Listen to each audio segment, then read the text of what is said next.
Para comenzar la reunión de hoy, quisiera invitarles a orar, si les parece. Amado Señor, gracias por esta oportunidad y por este tiempo que tú nos permites estar aquí. Gracias por lo que tú quieres hacer en cada vida, en cada corazón.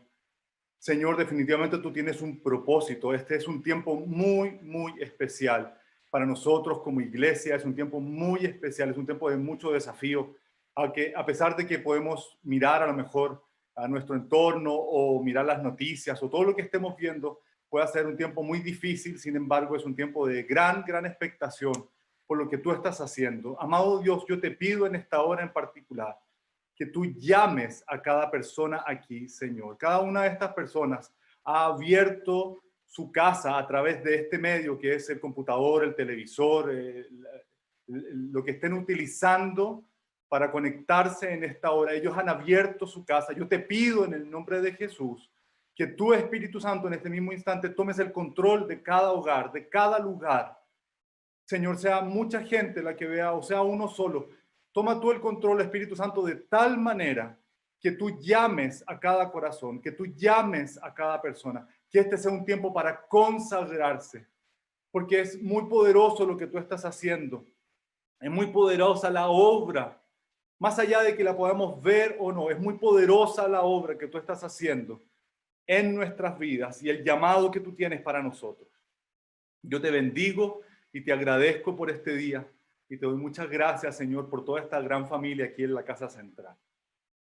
Amén. Bien, efectivamente, como Marcos y Pati decían, este es un tiempo muy especial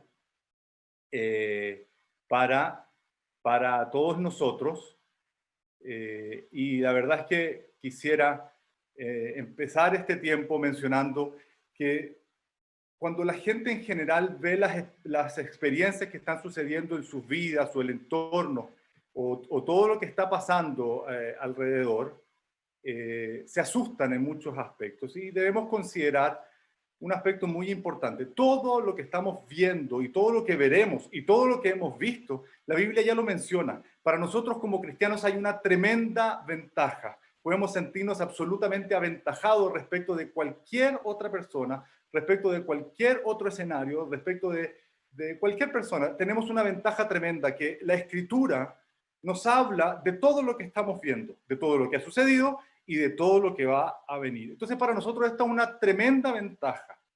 ¿Por qué esto es importante? Porque una de las cosas con las cuales estamos combatiendo hoy es con el temor, es con la angustia, con la inseguridad, ¿sí? Y pensar, ¿será que Dios todavía tiene el control? Yo he escuchado gente que ha dicho, mira, bueno, cuando empezó esta pandemia dijo, se acabó la iglesia. Y algunos se asustaron incluso diciendo, bueno, ¿qué vamos a hacer ahora? Y creo que es la pregunta que muchos se hacen. Para nosotros como hijos de Dios, lo primero que podemos decir es que Dios sigue teniendo el control. Y lo segundo es que sea cual sea el escenario que estemos viendo, Dios sabe lo que está haciendo y al tener su palabra de nuestra parte, o sea, si con alguien debemos hacer alianza, es con la palabra de Dios. Mucha gente que le gusta incluso ver las cosas del futuro y qué va a suceder, primero prende la tele y después lee la Biblia. El orden es inverso. Primero lea la Biblia y después prenda la tele. De lo contrario, lo más probable es que usted se vaya a llenar de terror, de temor, de angustia, de inseguridad y de dificultades. Bueno, en este sentido, vamos a estar leyendo y vamos a ir al libro de Primera de Samuel. Si usted quiere abrir su Biblia, te lo agradecería muchísimo. Yo voy a poner algunos versículos de todas maneras en la pantalla, pero vamos a estar estudiando el libro de Primera de Samuel y particularmente la vida de Samuel, que es una vida tremendamente interesante. A propósito de lo de esto de la infancia, de que Marcos y Pati me conocen desde la infancia, que es efectivo, es efectivo. Y es interesante cómo Dios a uno lo puede llamar sin importar la edad. La vida de Samuel, eso sí, tiene una trascendencia peculiar en todo lo que estamos viendo y en toda la realidad que estamos conociendo, porque Israel se vio enfrentado a situaciones muy particulares, ¿sí? Muy particulares. Si leemos, vamos a estar en Primera de Samuel 3, para todos aquellos que están preguntando. Primera de Samuel 3. Yo voy a tocar, como les digo, otros versículos, voy a tratar de hacerlo lo más ordenado posible. para centrarme en el mensaje que quiero transmitirles hoy. Y siempre es importante considerar el contexto de la Biblia. Diga ahí conmigo, siempre es importante para considerar el contexto de la Biblia. Lo estoy viendo yo por si acaso. Diga ahí donde usted está, siempre es importante considerar el contexto de la Biblia. Y si tiene alguna persona a su lado, dígaselo. Siempre es importante considerar el contexto de la Biblia. Muy bien, yo lo estoy viendo por si acaso, así que es una ventaja de estar en directo, por decirlo así. ¿Sí? ¿Qué escenario se vio enfrentado Israel? Este escenario del inicio de la vida de Samuel es posterior a la época de los jueces. Israel viene pecando de una manera cíclica y viene atrayendo el juicio de Dios a su nación, a sus vidas. Los principios de Dios son válidos para una persona, para una familia y para una nación. Los mismos principios de Dios son válidos para una persona, para una familia y para una nación. O sea, lo mismo que puede pasar en una sola persona puede pasar en toda una nación, para bien o para mal. Y la Biblia dice en el libro de los jueces, en el capítulo 13, que una vez más los israelitas hicieron lo malo ante los ojos del Señor. Así que el Señor los entregó a los filisteos, quienes los oprimieron durante 40 años. Es en este periodo de opresión, ¿sí? Es en este periodo de dificultades, de problemas, que Israel viene enfrentando, digámoslo así, dificultades en su vida cotidiana y en la gente, evidentemente. Y hay dos grandes aspectos que Israel tuvo que enfrentar. Por una parte, una creciente idolatría al dios Baal. Baal era un dios foráneo, pero se había insertado a la realidad de Israel.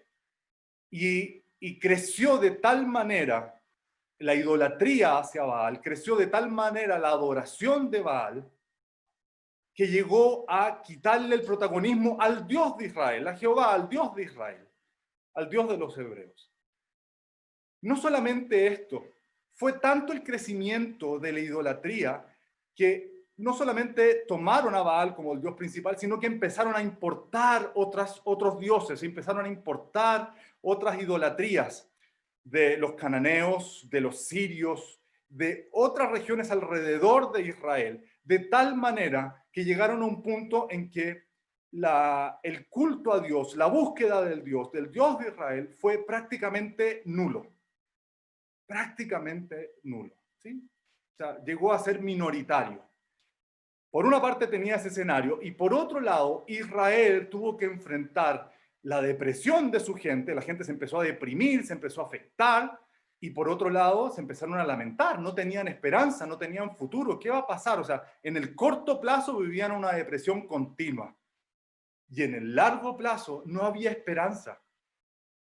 Dios ya no está con nosotros.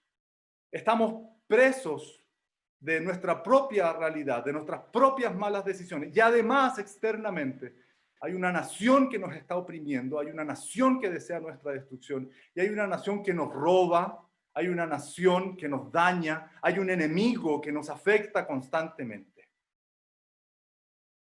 Es interesante cómo uno va viendo que las realidades se van repitiendo. Y esto por faltar a los principios de Dios. Como primer gran aspecto, yo quisiera mencionar esto.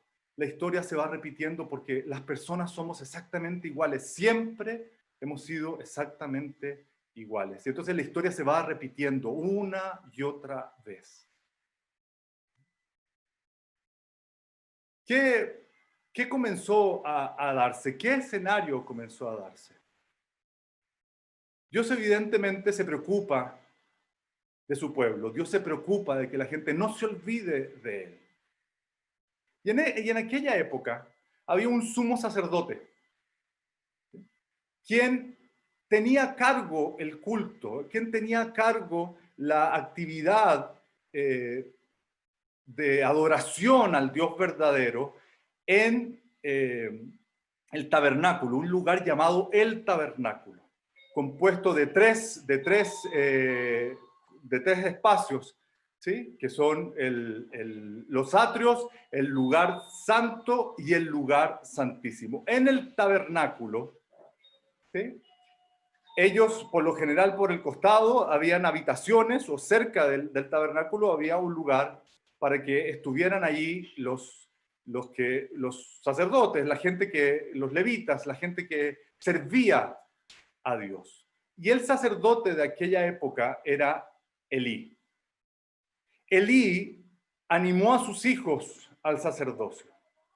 Sin embargo, el sacerdocio de estos hijos de Elí no fue precisamente el mejor de todos.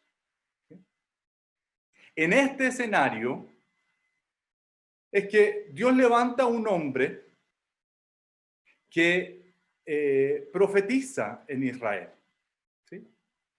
Y habla de que él se va a levantar un sacerdote conforme a su corazón.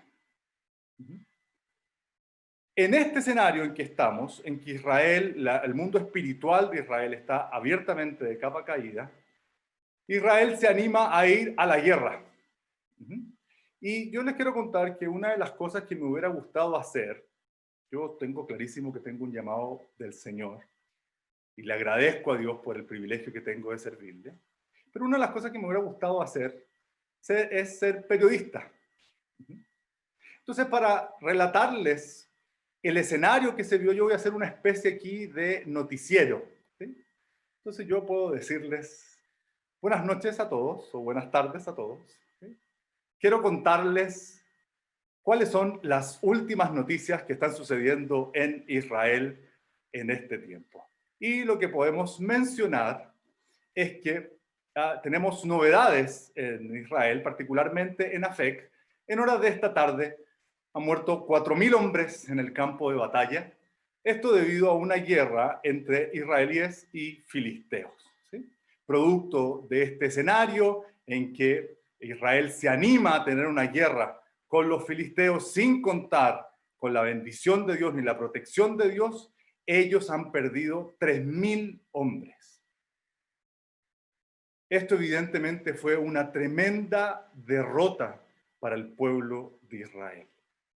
Este escenario llevó a que la gente, cuando se entera de esta situación, particularmente los ancianos, dice el capítulo 4, se reunieron a pensar, ¿por qué nos ha pasado esto? ¿Sí? ¿Qué está sucediendo? ¿Por qué acabamos de perder 3.000 hombres en la guerra y perdimos con los filisteos? ¿Qué pasa? ¿Dónde está nuestro Dios? Creo que esa es una pregunta que muchas veces cuando las cosas vienen mal, la gente se hace. ¿Qué está pasando? ¿Qué está sucediendo? Los ancianos se juntan, dice el capítulo 4, y toman una decisión. ¿Cuál es la decisión? Dice, miren, hagamos una cosa, traigamos el arca al lugar del combate. ¿Sí? ¡Qué excelente idea! Y entre todos ellos se van animando en este mismo sentido. Se van animando, oye, sí, traigamos el arca. Eso es lo que tenemos que hacer. Esa es la mejor idea que podemos hacer. ¿Sí?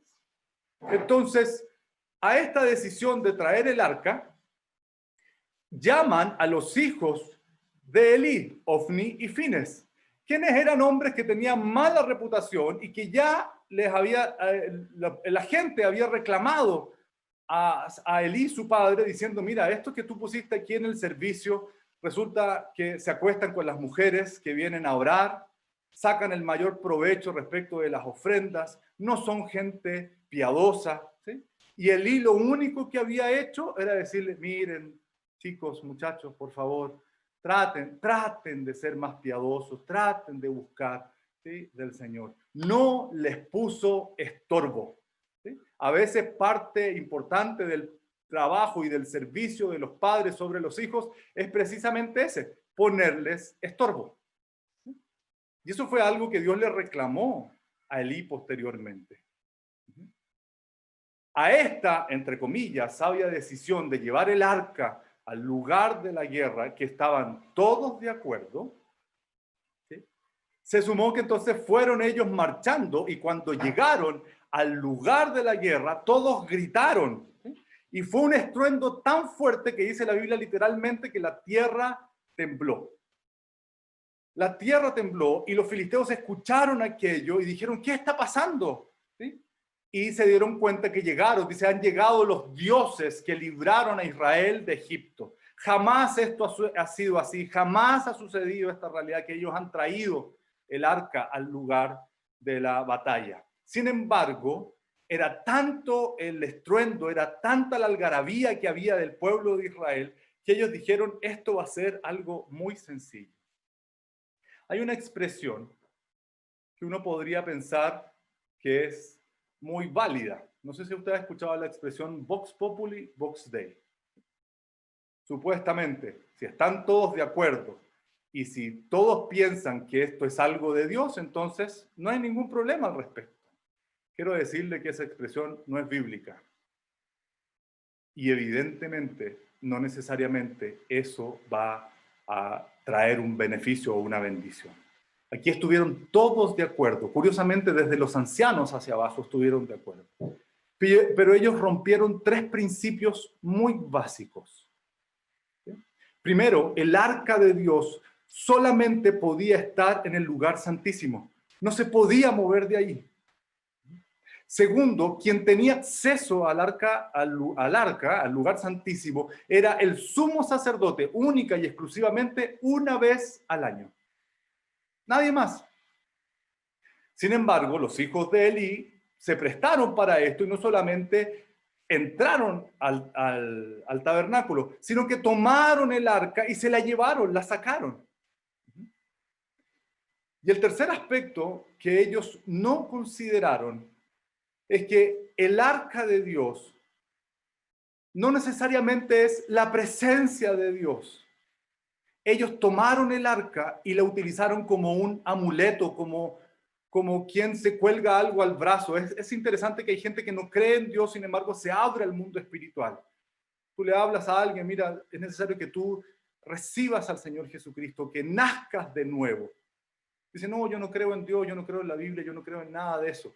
Oye, pero yo veo que tienes cadenitas, yo veo que tienes pulseritas, yo veo que tienes tu casa decorada, llena de cosas, ¿sí? Cachivaches o perendengues, como se dice, y no crees en Dios. Dices que la Biblia es anacrónica. Ellos llevaron el arca simplemente como un amuleto. Como yo les mencioné que esto era un noticiario, ¿sí? Entonces vamos a volver a las noticias. Aquí en mi canal de noticias quiero transmitirles las últimas novedades que ha sucedido en Israel. Tenemos una noticia de último minuto. Efectivamente, en Afec, después de haber llevado el arca del pacto al lugar de la batalla, Israel pierde 30.000 hombres. Los hijos del sumo sacerdote, Ofni y Finés, han perecido, al igual que el sumo sacerdote. Y no solamente esto, lo peor de todo es que el arca del pacto ha sido tomada por los enemigos de Israel. El escenario a esa altura del partido no podía ser peor. Yo creo que todo lo que estamos viviendo de una u otra forma nos ha hecho meditar y evaluar y decir, ¿podría ser este escenario peor? ¿Podría haber algo más difícil? ¿Se ha sentido usted de esta forma? Como que el escenario ya realmente alcanzó ribetes impensados, como que ya no hay mucho que hacer. ¿Ha experimentado usted esa realidad en este tiempo? Piénselo. Israel se ve enfrentado a una pérdida tremenda de hombres, a que los hijos del sumo sacerdote mueren, a que el mismo sumo sacerdote, al recibir la noticia, dice que cayó de su silla, ¿sí? Y se desnucó y murió en el acto. Y además de todo esto, el arca de Dios, que simbolizaba la misma presencia del Señor, su compromiso, sus promesas, es tomada por los enemigos de Israel.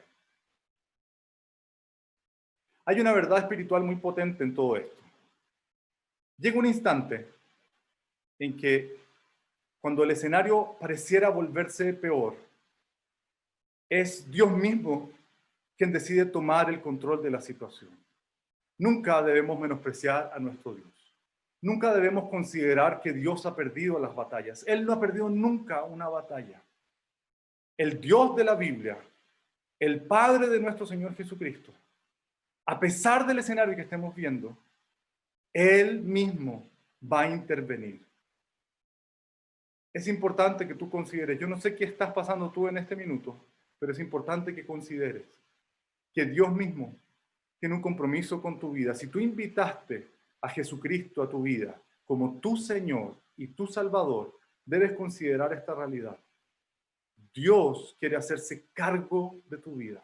Y a pesar del escenario en que caigas, Dios va a intervenir.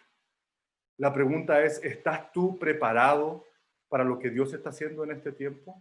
¿Estás considerando lo que Dios quiere hacer con tu vida? Mientras este escenario se daba en Afec y los filisteos se llevaban una tremenda victoria, ¿qué estaba sucediendo anteriormente o en este escenario en el tabernáculo de Dios? ¿Qué estaba sucediendo? La historia dice que una mujer llamada Ana, que era estéril, había ido a precisamente el tabernáculo a clamar por un hijo. Y cuando Dios le contestó su oración, le puso a ese hijo Samuel. No solamente ella hizo una oración entregando sus cargas a Dios, que es tremendamente importante. Este es un tiempo para aprender a entregar y descansar en que nuestras cargas debemos entregárselas al Señor, sino también es importante cumplir con las promesas. No prometa algo que no va a cumplir. Eso es delicado delante de Dios. En cualquier índole de cosas, no diga que va a ser algo que después no va a ser. Sea delicado o delicada en esa perspectiva. Con Dios no se puede jugar. Ana le dice, si tú me entregas un hijo, yo lo voy a dedicar para ti. Y ella cumplió.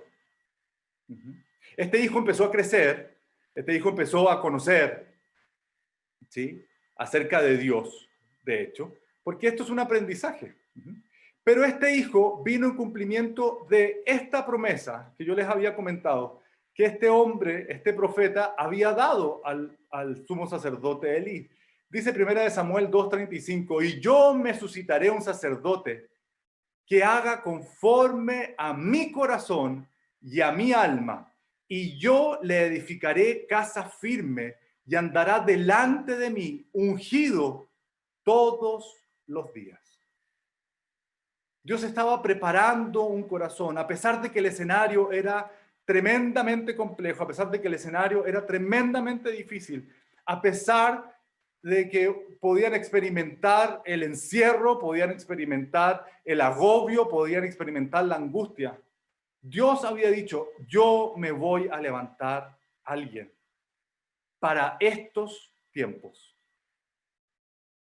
Yo creo definitivamente que esta profecía no solamente es válida para Samuel, es válida para cualquier persona que se dispone a querer hacer la voluntad de Dios en su vida.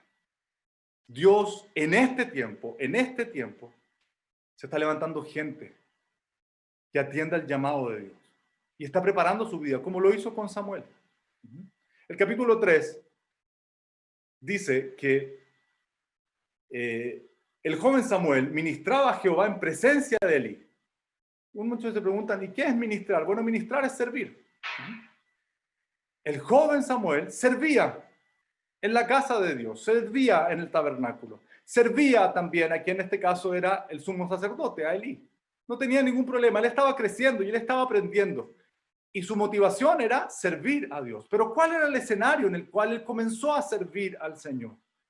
Dice que la palabra de Jehová escaseaba en aquellos días y no había visión con frecuencia. Qué tremendo es cuando falta la palabra de Dios en una vida. Y además cuando falta la visión que Dios tiene, la visión que Dios tiene de las cosas es más extraordinaria de la que uno tiene. Isaías capítulo 55 dice, como son más altos los cielos que la tierra, así son mis pensamientos más altos que los tuyos y mis caminos más altos que los tuyos. Nunca vas a poder adelantarte a Dios. Por el contrario, la Biblia advierte que el que se apresura peca. el que toma una decisión errada, apurada, porque piensa que Dios se está atrasando, por lo general va a errar. Dios siempre llega en el momento exacto. Y yo quisiera que tú dijeras esta frase conmigo: Dios siempre llega en el momento preciso. Muy bien. A todos los obedientes. Y a los desobedientes también, Dios les bendiga. Sin embargo, a pesar de este escenario que estábamos viendo, él servía, no había palabra de Dios, no había visión con frecuencia. ¿Y qué estaba sucediendo en el tabernáculo? Dice el versículo 2, y aconteció un día que estando Elías acostado en su aposento, cuando sus ojos comenzaban a oscurecerse, de modo que no podía ver, Samuel estaba durmiendo en el templo de Jehová, donde estaba el arca de Dios. O sea, en la misma presencia de Dios, en el mismo lugar en que Dios había determinado que él estuviera. Y hay una parte del versículo, estoy en 1 Samuel 3, versículo 3 al final, dice punto y coma, y antes que la lámpara de Dios fuese apagada, Jehová, dice el versículo 4, llamó a Samuel y él respondió, heme aquí. De todo el mobiliario que había dentro del tabernáculo, la lámpara de Dios, la menorá como se le conoce, era tremendamente importante porque simbolizaba la luz. La luz no podía apagarse. Parte del trabajo que el sumo sacerdote tenía que realizar era considerar que en cada uno de las puntitas de esta menorá había una vasija donde tenía que él depositar aceite. Y él tenía que calcular, tenía que tener un cálculo preciso de tal manera que cuando él fuera a acostarse, cuando él fuera a dormir, la lámpara de Dios nunca se apagara. Él tenía que saber y tenía que calcular de tal manera que la luz en Israel nunca se apagara. Hoy estamos viviendo un escenario en que pareciera o todo apuntara que la luz en el mundo se está acabando, que las tinieblas vienen creciendo cada vez más y más y más. Yo sé que muchos de ustedes han escuchado las noticias y lamentablemente lo único que genera en su vida es más angustia, es más temor, es más incertidumbre. ¿Y qué va a pasar? ¿Y ahora qué? Yo he compartido esto con algunas personas aquí del ministerio en Providencia, en reuniones como estas. Y yo les he dicho, yo no me olvido que fines de febrero, principios de marzo, estábamos hablando que en Chile podía darse una guerra civil. Y ese era el gran temor que había. Y de repente, sin pensarlo, vino esto. Y uno se pregunta y dice, ¿y mañana qué vendrá? Porque parece que la oscuridad está ganando la batalla cada vez más y cada vez más y cada vez más. Esta parte del versículo 3 en 1 Samuel 3 es algo que yo quisiera destacar en esta noche. Aunque todo pareciera que la lámpara de Dios, que la luz de Dios se fuera a apagar, Dios está llamando a gente. Dios está llamando a ti, a personas como tú y como yo. Dios está preparando corazones de tal manera que cuando escuches el llamado, cuando escuches la voz, puedas decir, al igual que el joven Samuel, heme aquí, heme aquí. Dios está preparando un escenario especial y Él no ha perdido ninguna batalla. A pesar de que uno podría pensar que todo el escenario está yendo peor, esto no es así. Dios sigue obrando, Dios sigue actuando. Él lo está haciendo aquí mismo. ¿Cuándo nos íbamos a imaginar que íbamos a tener una reunión como esta? Yo por lo menos lo he pensado muchas veces. Y es una bendición, a pesar de todo lo que estamos viviendo, poder reunirnos, poder experimentar su presencia. Yo creo que la presencia de Dios puede traspasar cualquier escenario, cualquier circunstancia. Y es mi oración que en esta misma hora también la presencia de Dios llene tu casa, todas las habitaciones de tu casa. Y si hay gente que no conoce de Cristo, que esa gente se vuelva, se arrepienta de todo corazón.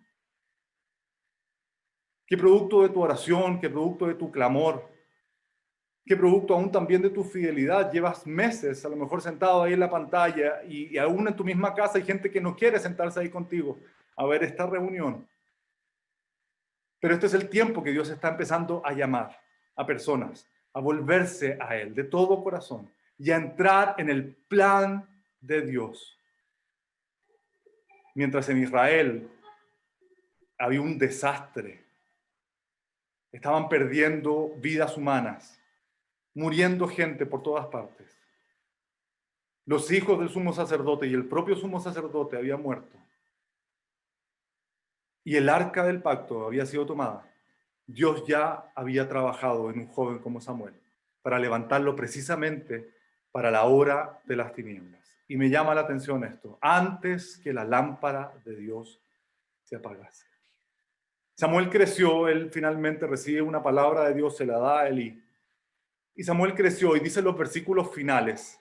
Estoy en capítulo 3, versículos 19 al 21. El Señor estaba con Samuel mientras crecía y todo lo que Samuel decía se cumplía. Esta es la nueva traducción viviente por si no calza con tu Biblia o con la versión Reina Valera. Entonces todo Israel, desde Dan en el norte hasta Beerseba en el sur, supo que Samuel había sido confirmado como profeta del Señor. El Señor siguió revelándose, ¿sí?, apareciéndose en Silo y le daba mensajes a Samuel allí en el tabernáculo. Partimos el capítulo 3 diciendo que la realidad de Israel era que no había palabra y no había visión con frecuencia. Y que el sumo sacerdote y los hijos del sumo sacerdote no estaban dando el ancho para servir al Dios de Israel. Y que el escenario en toda la nación era de un desastre. Dios no estaba apareciendo en escena, no era lo más importante.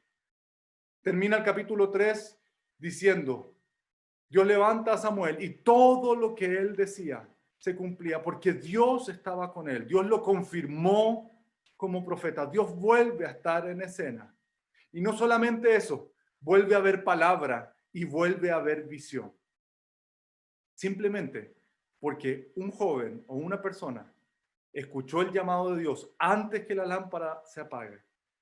Escuchó el llamado de Dios y dijo, heme aquí. Este precisamente es el escenario que estamos viviendo en este tiempo. Este es el momento y este es el tiempo en que muchos de nosotros tenemos que decir, Señor, heme aquí, envíame a mí. Yo estoy dispuesto, a pesar de que pueda parecer muy trágico el escenario que estamos viviendo, que tú puedas experimentar depresión, angustia, inseguridad, todo lo que tú estés viviendo. Yo quiero decirte que Dios sigue obrando, Dios sigue actuando y Dios sigue haciendo su voluntad. Yo quisiera invitarte a orar en esta tarde y que le pidamos al Señor esa ayuda y esa dirección suya, su presencia, su favor, su gracia, su ministración en este tiempo para nuestras vidas, para nuestros corazones, para todo lo que Dios quiere hacer y está haciendo con nosotros. Te voy a invitar a orar.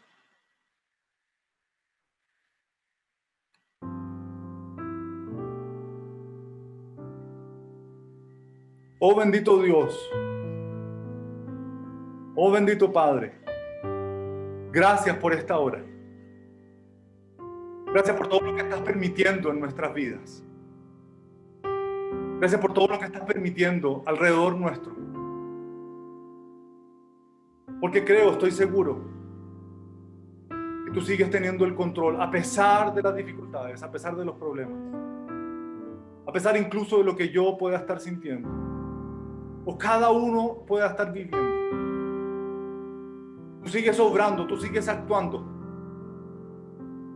Tú sigues trayendo libertad a los cautivos. Y aunque las noticias o lo que escuchamos pareciera indicar que el enemigo está tomando ventaja, que el enemigo de nuestras almas está tomando ventaja, que aquel que engaña a las naciones está tomando ventaja, Y todo indica que la lámpara de Dios se va a apagar. Tú estás llamando en esta hora, oh Señor, a tantas vidas para que se vuelvan a ti, para que dejen la arrogancia, para que dejen la altivez, para que renuncien a sus pecados, para que entiendan que el mismo Dios les está llamando. Y puede que la voz de Dios sea muy lejana para ti, pero es Dios mismo quien te está llamando. Es Dios mismo quien está ministrando tu vida en esta hora. Es Dios mismo quien está capacitándote y te va a capacitar para responder a ese llamado, a esa visión. Porque hay mucho que hacer aún. Hay mucho que hacer aún. Y la gran pregunta es, ¿cuántos están dispuestos a hacer su voluntad? ¿Cuántos, como este joven Samuel, dicen, heme aquí, Señor? Cuando todo pareciera ser lejano, tarde, complejo, cuando todo pareciera ser peor. Yo te alabo, Señor, te agradezco, porque tú sigues teniendo el control. La Biblia enseña que estando el arca en posesión de los filisteos,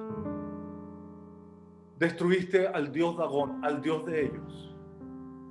Hiciste tremendos estragos en el campo enemigo. Fue tanto tu poderío, fue tanta tu autoridad, que no alcanzaron a pasar 7 meses. Y fueron los propios filisteos, los propios captores del arca quienes tuvieron que devolverla. Porque nunca habían lidiado con un Dios así. Nunca habían enfrentado una acción tan poderosa como esta. Nunca se habían enfrentado al Todopoderoso. Porque ese es nuestro Dios, es el Todopoderoso. Que en esta misma hora donde tú estás, puedas experimentar la presencia del Todopoderoso. De tal manera que lo más profundo de tu ser se conmueva ante su grandeza.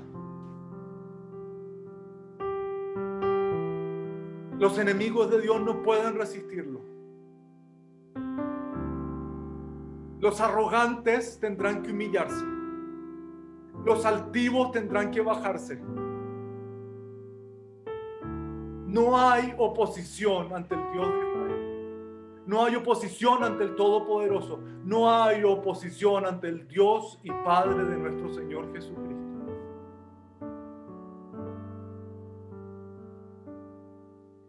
Ahí donde estás, si puedes hacerlo, te invito a arrodillarte, si puedes hacerlo. Y al igual como este joven Samuel, escuchar ese llamado de Dios en esta hora de decir, Señor, aquí está mi vida, Señor. Aquí está mi vida, Señor.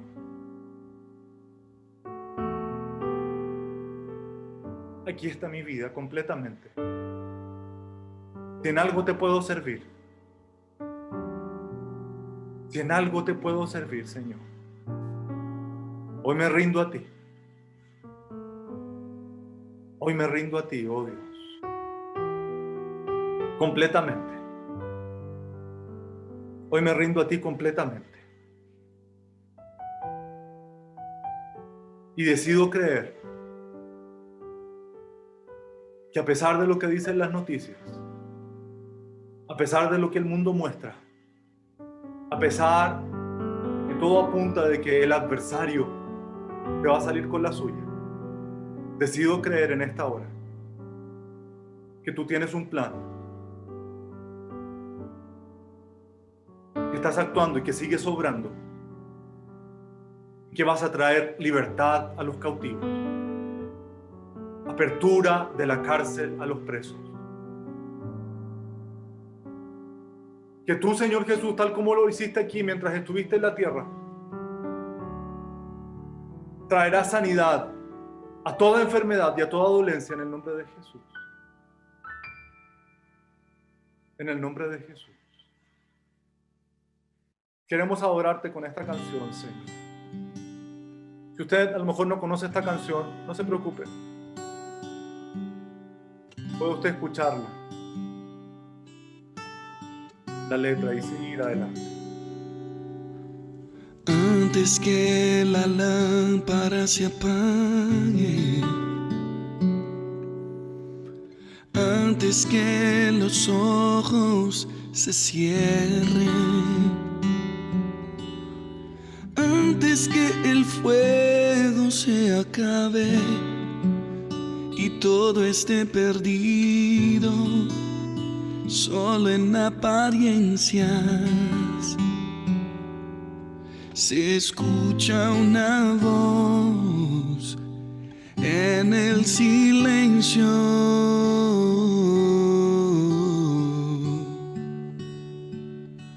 Samuel, Samuel, despiértate, despiértate. Samuel,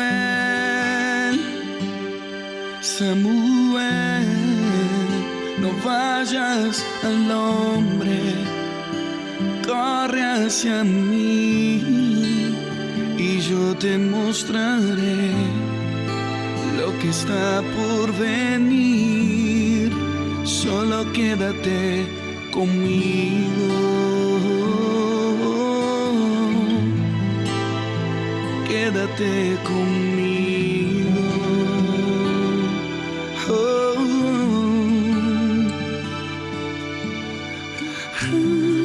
Estoy buscando una generación que no juegue con lo santo y que no venda mis tesoros.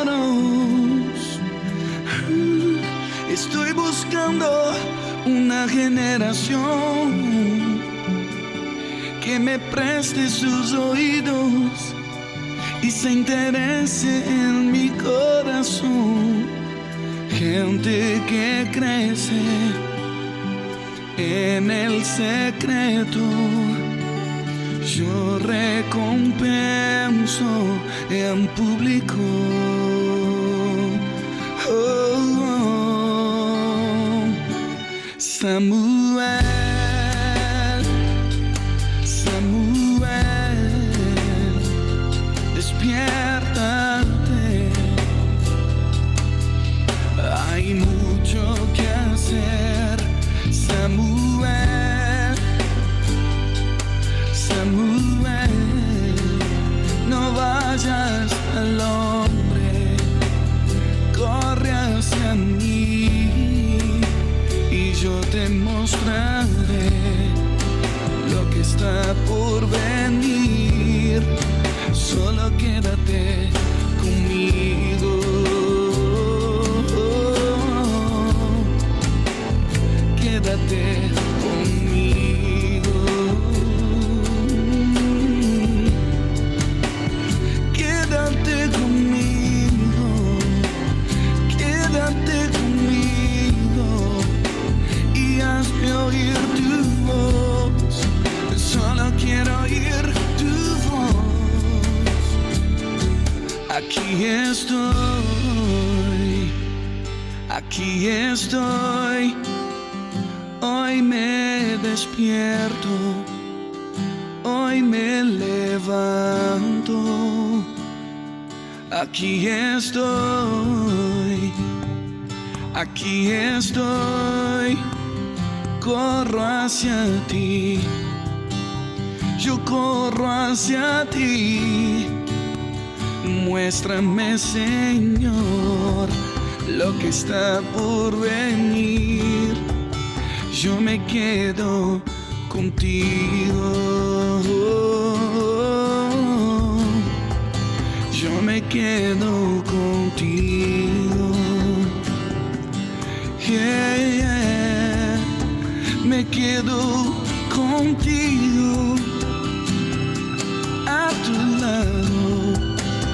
Yo quiero crecer contigo, quiero crecer contigo. contigo, te presto mis oídos para escuchar tus secretos. Cuenta conmigo, aunque sea solo un niño. Yo quiero escuchar tu voz y transmitir tu corazón en esta generación. Yo me quedo contigo.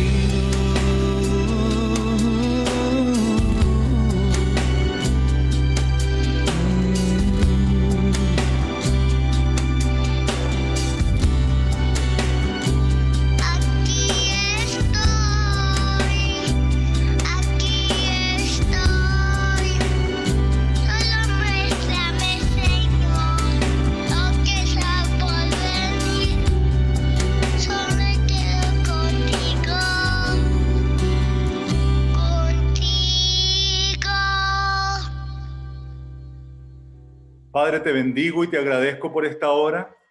Señor, pongo delante de ti todo este tiempo y te doy gracias por lo que tú estás haciendo, por ser un Dios tan extraordinario, un Dios tan maravilloso y querer ser también nuestro Padre. Qué privilegio es que tú te acerques a nosotros como nuestro Padre y nos digas que nos amas y que entregaste a tu Hijo por nosotros. Yo te bendigo y te doy gracias por este tiempo. En el nombre de Jesús. Amén.